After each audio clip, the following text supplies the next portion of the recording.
साथियों नमस्कार। मैं सुरेंद्र वर्मा सुंदर आपका हार्दिक अभिनंदन और स्वागत करता हूं आपके अपने चैनल सुरेंद्र वर्मा सुंदर छटपटाहट में।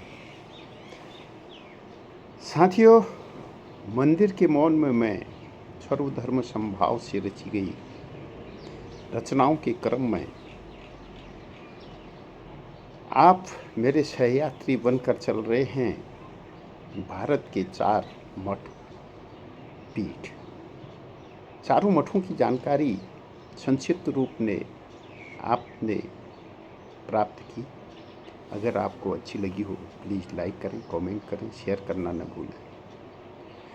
साथियों, इससे पहले जो भारत के 4 मठ हैं उसमें से 2 मठ, एक श्रृंगेरी मठ जो कर्नाटक में है दक्षिण में, उसके बारे में आपने जानकारी प्राप्त की, और जो उत्तर में है जोशी मठ, उसके बारे में आपने जानकारी प्राप्त की है। इसी क्रम में आज आपको ले चलता हूँ भारत के पूरब में स्थित गोवर्धन पीठ मठ या गोवर्धन मठ, जो पूरी उड़ीसा में स्थित है। साथियों, भारत के 4 जो मठ हैं उससे पहले आपने भारत के 4 धामों की यात्रा भी की है, और उसके बाद 12 ज्योतिर्लिंगों की यात्रा में हम सब सहभागी रहे हैं। आपका सहयोग के लिए मैं आपका आभार व्यक्त करता हूँ। अगर आपको ये यात्रा अच्छी लग रही हो तो प्लीज़ लाइक करें, कमेंट करें, शेयर करना न भूलें। सब्सक्राइब तो इसलिए भी करें कि ताकि सबसे पहले आप तक ये नोटिफिकेशन पहुँचे और आपसे कोई भी प्रस्तुति मिस न हो। साथियों, इसी क्रम में पुनः अवगत कराना चाहूँगा कि मंदिरों के मौन में मैं सर्वधर्म समभाव से रची गई ये रचनाएं के क्रम में बागेश्वर, अल्मोड़ा और पिथौरागढ़ जो उत्तराखंड में हैं, इन जनपदों के प्रमुख मंदिरों की यात्रा हमने की और उसे महसूस किया कि ईश्वर मन में है, मौन में है, और यही हमें वेद पुराण भी बताते हैं। और मठों की स्थापना भी जो उनके 4 वेद हैं उन्हीं पर आधारित हैं। उनका भी महावाक्य यही है कि आत्मा ही ईश्वर है, उसका निवास, ब्रह्म का निवास ही ये आत्मा है। मैं ही ब्रह्मा हूँ, सत्य ही ब्रह्मा है, ब्रह्म है, ये हमें सीखने को मिला। तो साथियों, आज की प्रस्तुति से पहले मैं आपसे शब्द नहीं मौन का आग्रह करता हूँ, क्योंकि आज जो कहा जाएगा वो शोर में नहीं, संवेदना में सुना जाएगा। यह प्रस्तुति साथियों किसी एक धर्म की कथा नहीं है, न किसी संप्रदाय का प्रचार। यह उस क्षण की खोज है जब मंदिर के भीतर खड़ा मन अपने भीतर झांकने लगता है। पुरी की धरती जो उड़ीसा में है, जहाँ समुद्र की लहरें मंत्र बोलती हैं और मठों का मौन मनुष्य से उसका नाम छीनकर उसे केवल मनुष्य बना देता है। यहाँ ईश्वर मूर्ति में नहीं, विवेक में प्रतिष्ठित है। साथियों, आपसे आग्रह है कि एक एक शब्द को ध्यान से मनन करें और उसे सुने और ग्रहण करें। साथियों, मनुष्य से उसका नाम छीनकर उसे केवल मनुष्य बना देता है। यहाँ मनुष्य या ईश्वर मूर्ति में नहीं, विवेक में प्रतिष्ठित है। यहाँ आस्था प्रश्नों से डरती नहीं, बल्कि उनसे निखरती है। आज की प्रस्तुति जो या जिस स्थान पर मैं खड़ा हूँ वह किसी धर्म का प्रतिनिधि नहीं, वह हर उस आत्मा की आवाज़ है जो ईश्वर को बाहर नहीं अपने भीतर खोजता रहा है। साथियों, यह प्रस्तुति शब्दों का प्रदर्शन नहीं है, आत्मा का संवाद है। यदि किसी क्षण आपको अपने भीतर कोई प्रश्न उठता महसूस हो तो समझिए यह प्रस्तुति सफल हुई। आइए धर्म को नहीं, मनुष्य को सुने, ईश्वर को नहीं, मौन को महसूस करें, क्योंकि आज हम मंदिर में नहीं अपने भीतर प्रवेश कर रहे हैं। साथियों, जो हमारे 4 मठ हैं, उनकी स्थापना भारत में आदि गुरु शंकराचार्य द्वारा स्थापित की है। ये प्रमुख आध्यात्मिक केंद्र हैं जिनका उद्देश्य अद्वैत वेदांत का प्रचार प्रसार है। ये चारों भारत की चारों दिशाओं में स्थित हैं। जैसा कि आपने पहले भी जानकारी प्राप्त की, श्रृंगेरी शारदा पीठ जो दक्षिण में है और यह श्रृंगेरी कर्नाटक में है। यहाँ का वेद यजुर्वेद है और यहाँ का वाक्य है अहम ब्रह्मास्मि। आप ध्यान दीजिए साथियों, जितने भी मठ है वहाँ के महावाक्य क्या हैं और वहाँ के वेद क्या हैं, किस वेद के प्रचार प्रसार के लिए उन मठों की स्थापना की गई है। तो कर्नाटक में जो वेद है यजुर्वेद के प्रचार प्रसार के लिए उस मठ की स्थापना की गई थी। उसका महावाक्य है अहम ब्रह्मास्मि। यहाँ की विशेषता यह है कि शंकराचार्य का पहला और सबसे प्राचीन मठ माना जाता है। दूसरा जो मठ है द्वारिका शारदा पीठ जो पश्चिम भारत के पश्चिम में है, इसका स्थान द्वारिका गुजरात में है, जो सामवेद के प्रचार प्रसार के लिए, धर्म की रक्षा के लिए उसका, और धर्म कौन सा, सर्वधर्म मानवता के लिए, इसका महावाक्य है तत्त्वमसि, तत्व मैं ही मैं हूँ, अर्थात आत्मा है, अर्थात ब्रह्म है। साथियों, तीसरा जो मठ है ज्योतिर्मठ, ज्योतिर्पीठ, वो उत्तर जिसका स्थान जोशीमठ है, बद्रीनाथ के निकट है और उत्तराखंड में है, देवभूमि है में है। यहाँ का वेद अथर्ववेद का प्रचार प्रसार है। यहाँ का महावाक्य है अयमात्मा ब्रह्म। ये जो आत्मा है यही जो है यही ब्रह्म है। साथियों, जो चौथा मठ जिसके बारे में आप जानकारी प्राप्त करने जा रहे हैं वह गोवर्धन मठ, पूर्व में स्थान उड़ीसा, वेद ऋग्वेद है और जहाँ का महावाक्य है प्रज्ञानम ब्रह्म।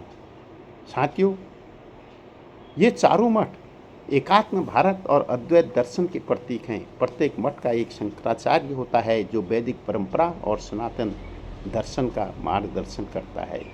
साथियों, बड़ी विनम्रता के साथ कहना चाहूँगा कि यह विवरण आपकी सर्वधर्म संभाव से मंदिर के मौन में मैं श्रृंखला की भावभूमि, दार्शनिक दृष्टि और आस्थात्मक विस्तार को ध्यान में रखकर प्रस्तुत की जा रही है, ताकि यह केवल सूचना न रहे बल्कि मौन, संभाव और चेतना का अनुभव बने। पूरी उड़ीसा के मठ और पीठ मौन, आस्था और सर्वधर्म संभाव का संगम है। यहाँ की भौगोलिक और सांस्कृतिक पृष्ठभूमि अगर हम देखें तो पूरी उड़ीसा का समुद्र तट पर बसा वह तीर्थ, जहाँ नीलाचल की धरती पर लहरों का नाद और मंदिरों का मौन एक दूसरे से संवाद करता है। यह नगर केवल जगन्नाथ का धाम नहीं बल्कि भारतीय आध्यात्मिक चेतना का जीवित केंद्र है। यही 4 धाम की अवधारणा मूर्त होती है। पूर्व दिशा का धाम पुरी में स्थापित मठ पीठ केवल धार्मिक स्थान नहीं बल्कि दार्शनिक विचारधाराओं के आश्रय स्थल है। मठ और पीठ की स्थापना जो है वो आदि गुरु शंकराचार्य, पुरी में मठ परंपरा की जड़ें आदि शंकराचार्य 8वीं शताब्दी से जुड़ी हैं। उन्होंने भारत की सांस्कृतिक एकता हेतु 4 आमनाय पीठों की स्थापना की। साथियों, गोवर्धन जो पीठ है जो पुरी में है, उत्तर में जो जोशी मठ बद्रीनाथ में है और दक्षिण में शारदा पीठ जो श्रृंगेरी में है और पश्चिम में द्वारका पीठ में है। पुरी का गोवर्धन मठ अद्वैत वेदांत का प्रमुख केंद्र है। यहाँ शंकराचार्य परंपरा आज भी जीवित है। ज्ञान, विवेक और वैराग्य की परंपरा के रूप में यहाँ की स्थापत्य को देखेंगे तो साथियों हम पाएंगे सादगी में विराटता। पुरी के मठों का स्थापत्य मंदिरों की भव्यता से भिन्न है। मोटी दीवारें, साधारण द्वार, आंगन, तुलसी चौरा, ध्यान कक्ष, ग्रंथालय, मौन की धारणा करती संरचना यह स्थापत्य कहता है ईश्वर बाहर नहीं भीतर प्रतिष्ठित है। जहाँ सजावट नहीं साधना का अनुशासन है, यह मौन शब्दों से अधिक मुखर है साथियों। पौराणिक आधार पर अगर देखें, पुरी की मठ परंपरा का पौराणिक संबंध नील माधव की कथा, इंद्रद्युम्न नाम का यज्ञ, दारू, ब्रह्म, लकड़ी में प्रतिष्ठित ईश्वर जगन्नाथ, न मूर्ति न आकार न जाति, वे लोक देवता हैं, आदिवासी हैं, ब्राह्मण, शैव, शाक्त, वैष्णव, सबके मठ इस लोक ईश्वर की व्याख्या करते हैं ज्ञान के माध्यम से। धार्मिक आस्था और परंपराएं पुरी के मठों में वैदिक अध्ययन, वैदिक उपनिषद, गीता की व्याख्या, शंकराचार्य परंपरा का संरक्षण, संन्यास, दीक्षा, जगन्नाथ मंदिर की धार्मिक मर्यादाओं में सहभाग, मठ मंदिर के अनुशासनात्मक संरक्षक भी है।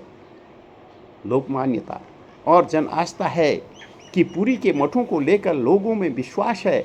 मठ की भूमि पर बैठा व्यक्ति खाली हाथ नहीं लौटता, यहाँ मांगा गया ज्ञान अहंकार नहीं बढ़ाता।